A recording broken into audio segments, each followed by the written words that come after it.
সংযুক্ত আরব আমিরাতে সাকিবের এই পরিশ্রমের ছবিগুলো এতদিনে সোশ্যাল মিডিয়ায় ছড়িয়ে পড়েছে, আপনার চোখে হয়তো পড়েছে, এবং সাথে যুক্ত হয়েছে একটা প্রশ্ন: কোন টুর্নামেন্ট বা কিসের জন্য সাকিবের এই প্রস্তুতি? নাকি সাধারণ কোনো প্রস্তুতি? সেটা হওয়ার কথা না।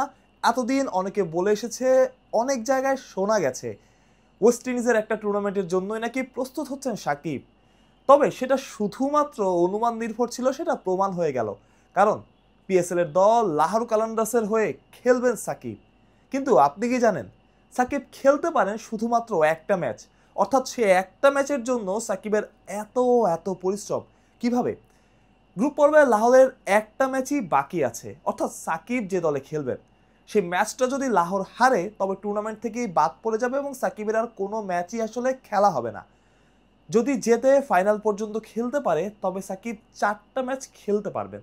তবে আপাতত এক ধরে এগোনো যাক। একটা ম্যাচের জন্য সাকিব পরিবার ছেড়ে দুবাই এসে প্র্যাকটিস করেছেন দিনের পর দিন। মাঝে একদিন নাকি অসুস্থ ছিলেন, আমরা অসমর্থিত সূত্র থেকে জানতে পেরেছি, সেটা আমি এখনো নিশ্চিত না, কিন্তু এর মধ্যেও সাকিব প্র্যাকটিসটা নিয়মিত চালিয়ে গেছেন। সাকিব আল হাসান কি একদিনে হয়?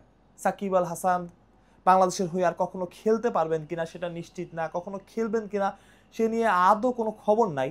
কিন্তু সাকিব নিজের কাজটা করে গেছেন, নিজের খেলাটার প্রতি তার ডেডিকেশন, ভালোবাসা, এই সব কিছুই বোধহয় সাকিবকে আজকের সাকিব করে তুলেছে।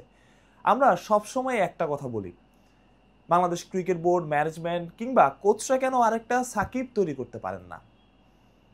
কিন্তু দোষটা কি শুধুই তাদের? ক্রিকেটাররা কি সাকিবের মতো ডেডিকেশন, ভালোবাসা নিয়ে ক্রিকেটটা খেলেন? তার পেশার প্রতি কি ওই ভালোবাসাটা আছে যেটা সাকিবের ছিল? সব ক্রিকেটারের যারা সাকিব হতে চান, যাদের সাকিব হওয়ার মতো ক্যালিবার আছে, শুধুমাত্র প্রতিভা দিয়ে কি আসলে সাকিব হওয়া সম্ভব না? এই রকম ডেডিকেশন আসলে এই বয়সে এসে খেলার জন্য, খেলার প্রতি, নিজের প্রতি, এটা আসলে সবার মধ্যে থাকে না, তাই সবাই আসলে সাকিব আল হাসান হন না। আরেকটা আপডেট, মুস্তাফিজুর রহমান তিনি দুবাইতে যাচ্ছেন এবং তার আইপিএল খেলারও কথা আছে, দিল্লি ক্যাপিটালস থেকে নিশ্চিত করা হয়েছে, মুস্তাফিজকে তারা দলে নিয়েছেন। কিন্তু শঙ্কার ব্যাপার এনওসি নিয়ে, মুস্তাফিজ এনওসি পাবেন কিনা। তবে এক্ষেত্রে বিসিবিকে আসলে দোষ দেওয়ার কোনো রকম সুযোগ নাই, কারণ ডেইলি সান সহ বিভিন্ন গণমাধ্যম জানিয়েছে মুস্তাফিজ বা দিল্লি ক্যাপিটালস থেকে বিসিবির সাথে যোগাযোগ পর্যন্ত করা হয়নি, অর্থাৎ তারা এই ব্যাপারে জানেনই না। যদি না জানে তাহলে আসলে এনওসি নিয়ে বা এনওসি দিবেন কিনা সেটা আসলেই একটা শঙ্কার কারণ হয়ে দাঁড়ায়। কারণ আপনি যখন যোগাযোগ করবেন, এনওসির জন্য অ্যাপ্লাই করবেন, তখন আসলে এনওসি দেওয়ার প্রশ্ন আসে। আর এমন সময় দিল্লি আসলে পোস্টটা করলো যখন মুস্তাফিজুর রহমান বিমানে উঠবেন।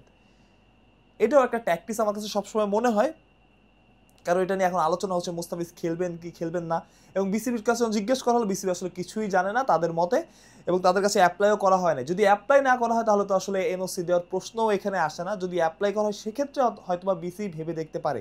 কিন্তু আমার প্রশ্নটা এখানে, প্রতিবার যখন আইপিএল এর কথা ওঠে এনওসি নিয়ে একটা জল খোলা হয়, এনওসি নিয়ে কথা ওঠে, অনেক সময় এনওসি দেওয়া হয় না, অনেক সময় এনওসি পান না। তবে এই ক্ষেত্রে এইবার আমরা সবসময় চাই যে ক্রিকেটারদের যাতে আইপিএল এর মতো বড় টুর্নামেন্টের জন্য ছাড়া হয়, যদি অত গুরুত্বপূর্ণ কোনো সিরিজ বা টুর্নামেন্ট না থাকে।